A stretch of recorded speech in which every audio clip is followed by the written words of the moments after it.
일본인 NBA 리거인 LA 레이커스의 하치무라 루이, 브루클린 네츠의 와타나베 유타가 이번 시즌 주목을 받으면서 한국인 선수의 NBA 도전도 덩달아 관심을 끌고 있습니다. 역대 한국인 선수의 NBA 도전에는 어떤 사례들이 있었을까요? 언어의 장벽, 신체 조건의 한계, 군복무 문제 등으로 인해 한국인 선수가 NBA에 진출하기는 현실적으로 쉽지 않습니다. 하지만 2004년 드래프트에서 하승진이 최초로 NBA 팀에 지명을 받은 것을 비롯해 최근에는 점점 NBA 진출에 대한 한국 선수들의 의지가 강해지고 있는데요. 비교적 과거의 일이지만 농구 대통령이라 불렸던 캐럿 허재 대표이사도 NBA 진출에 대한 이야기가 있었습니다.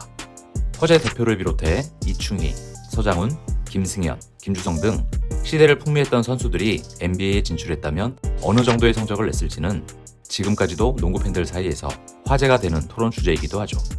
허 대표는 현역 시절 실제로 NBA 밴쿠버 그리즐리스 구단으로부터 입단 제의를 받았다는 국내 언론의 보도가 나오기도 했습니다. 하지만 해외 진출은 실제로 이뤄지지 않았습니다.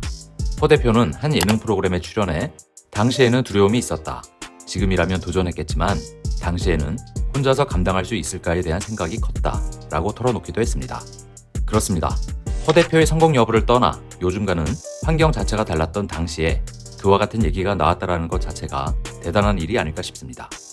한국인 선수의 NBA 도전 신호탄을 쏜 것은 하승진의 NBA 드래프트 지명이었습니다. 2m가 넘는 농구선수 아버지를 둔 하승진은 이미 어린 시절부터 남다른 신장으로 많은 이슈를 끌었고 한국 농구를 이끌 초대형 유망주라는 평가를 받아왔습니다. 하승진은 연세대 1학년을 마치고 미국으로 건너가 NBA 무대에 도전장을 내밀었습니다. 그 결과 2004년 드래프트에서 2라운드 46순위로 포틀랜드의 지명을 받아 역대 최초의 한국인 NBA 선수가 됐습니다. 1라운드 지명 이야기까지 나왔던 당초 예상보다는 밀렸다는 시선도 있었지만 지명 사실 자체만으로도 의미가 있는 일이었죠. 2라운드 지명 선수에게는 처음부터 큰 기대가 걸리지 않듯 하승진 또한 첫 시즌에 곧바로 개막 로스터에 들지는 못했습니다. 구단 산하의 하브리그 팀에서 먼저 기회를 기다리던 하승진은 포틀랜드와 정식 계약에 성공했고 마침내 2005년 1월 8일 마이애미와의 경기에서 1분 11초를 뛰며 꿈에 그리던 NBA 코트를 밟았습니다.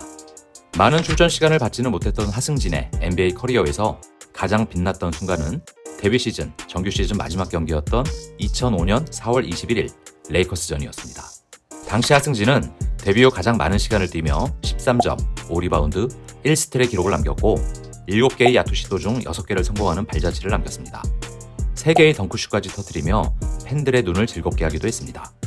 2년차 시즌에는 선수단의 부상 이슈 속에 4경기에 선발로 출전한 끝에 27경기를 뛰었습니다. 이후 하승진은 시즌이 끝난 뒤 미러키 벅스로 트레이드됐고 무릎 부상으로 고생하는 등 시련을 겪은 가운데 한 경기도 나서지 못하고 팀에서 방출됐습니다. 하승진은 하브리그 팀에서 뛰며 새로운 기회를 모색했으나 그의 NBA 출전 기록이 더 추가되지는 않았죠. 하승진이 NBA에서 2시즌을 뛰며 남긴 최종 기록은 46경기 출전에 평균 1.5점, 1.8 리바운드, 0.3 블록슛. 그러나 그의 NBA 도전은 기록을 떠나 한국 농구 역사에 이정표를 세운 뜻깊은 일이었으며 어려운 여건 속에서도 도전을 이어갔다는 점에서 충분히 박수받을 만한 일이었습니다. 하승진과 비슷한 시기에 미국 무대를 놓고 했던 또 다른 선수가 있었습니다. 미스터 빅뱅으로 불렸던 포워드 방성윤인데요.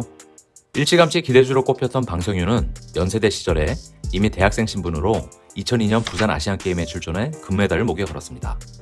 해외 진출의 가장 큰 걸림돌 중 하나인 병역 문제가 해결된 것이었죠.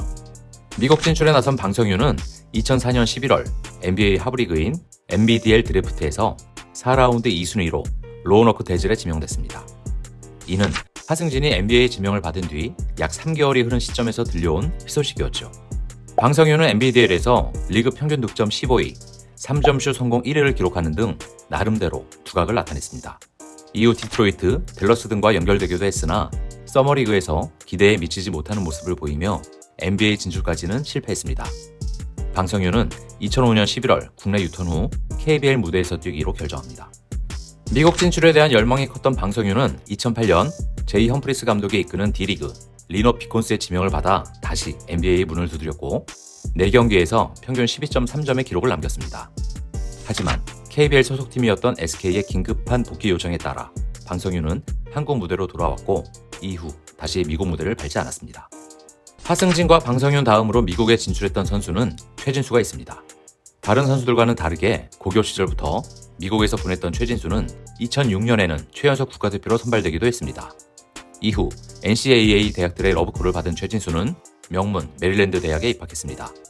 이로써 최진수는 NCAA 디비전 1 무대를 밟은 최초의 한국인 선수가 됐는데요. 하지만 전통의 명문이었던 메릴랜드에서 최진수가 설 자리는 많지 않았고 여러 사정상 학업에 집중할 여건까지 쉽게 마련되지 않았으며 유급이라는 악재까지 겹쳤습니다. 결국 최진수는 메릴랜드 대학을 중퇴하고 한국으로 리턴을 결정했습니다.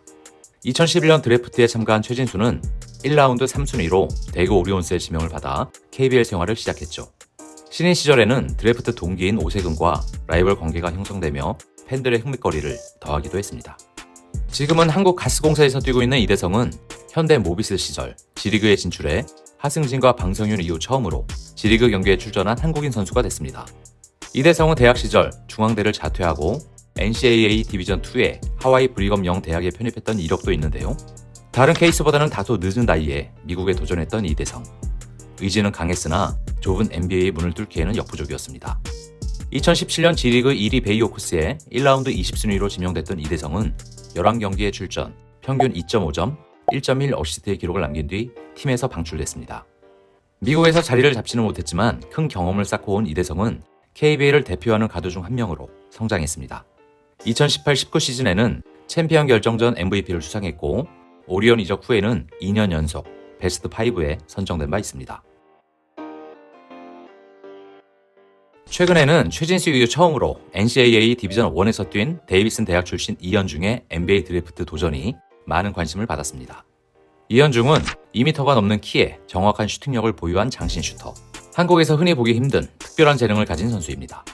호주에서 열린 NBA 글로벌 아카데미에서 1년을 보낸 이현중은 디비전 1의 다수 대학으로부터 러브콜을 받았습니다. 여러 입학 제의를 받은 이현중의 선택은 스테픈 커리의 모교인 데이비슨 대학이었죠. 데이비슨 대학에 입학한 이현중은 부단한 노력과 함께 해가 갈수록 성장하는 모습을 보였습니다. 2년차 시즌에는 평균 13.5점, 야투율 50.8%, 3점 성공률 44.2%, 자유투 성공률 90.0%로 데이비슨대 최초의 180클럽 가입자가 되는 영광을 누리기도 했습니다. 국가대표팀 무대를 소화한 뒤 맞은 3년차 시즌에는 에이스 역할을 맡으며 팀을 정규 시즌 1위로 이끌었습니다. 이후 3월의 광란 경기에서는 다소 아쉬운 활약을 펼쳤지만 NBA 구단들과의 워크아웃이나 쇼케이스에서 좋은 모습을 보인다면 희망을 걸어볼 수 있었습니다. 그러나 부상 악재가 이현중의 발목을 잡았죠. 분주하게 NBA 팀들과 워크아웃 일정을 잡으며 움직인 이현중은 발등 부상으로 매력을 어필할 기회를 많이 잃어버리고 말았습니다. 재활에 접어들면서 NBA 시즌 개막 후 당장 뛸 수 있는 여건도 갖춰지기 힘들었고 결국 이현중은 2022년 NBA 드래프트에서 지명을 받지 못했습니다. 하지만 이런 시련에도 이현중은 포기하지 않았습니다. 국내로 돌아와 재활을 마친 이현중은 다시 미국으로 건너갔고 최근 NBA G리그 산타크루즈 워리어스와 계약을 맺으며 도전을 이어가고 있습니다. 이현중과 함께 농구의 미래로 불리는 여준석 또한 최근 미국 땅을 밟았습니다.